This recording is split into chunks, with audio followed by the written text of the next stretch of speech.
అంటే సాక్షి భావన ఇంకా నాకు అంతగా కుదరటం లేదు గురుగారు. ధ్యానంలో ఈ యొక్క భక్తులు అంటే ఇప్పుడు అక్రూరుడు వీళ్ళ ఒక మనస్థితి ఈ భాగవతంలో అక్రూరుడు వీళ్ళు భక్తులు ఆ చరిత్ర అది ఆయన కృష్ణుని కోసం నడుచుకుంటూ వెళ్ళేది ఆయన పొందిండే ఒక అనుభూతులు ఇవి తలుచుకుంటూ ధ్యానంలో పరవశిస్తుంటాను గురుగారు. అది ఇప్పటికి పర్వాలేదా గురుగారు? పర్వాలేదు. ఇప్పుడు అక్రూరుడు లాగా ఉండటం చేత అవుద్దా?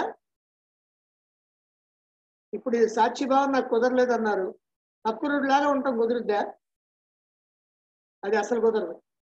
కానీ ఏదో మన సాటిస్ఫాక్షన్ కోసం చెబుతున్నాం, అంటే పరవశిస్తున్నాం. నిజంగా సాక్షిభావన కుదరట్లేదు కదా, ఖచ్చితంగా కుదరాల. ఇంత జ్ఞానం తెలుసుకున్న తర్వాత కుదరట్లేదనే మాట్లేదు, కుదరనటువంటిది కూడా కుదురుద్ది. సాధనమున పనులు సమకూరు ధరలోన అన్నారు. మనం సాధన చేస్తామంటే కుదురుద్ది. ఏ పనైనా సరే మనకి ఇది ముందు చేత కాదు అనిపిస్తుంది, కానీ చేయటం మొదలుపెట్టిన తర్వాత ఒకటి రెండు డింకిలు కొట్టిన తర్వాత చేతం. అందుకని నేర్చుకోవాలి. సాక్షి భావన అత్యుత్తమమైనటువంటి సాధన.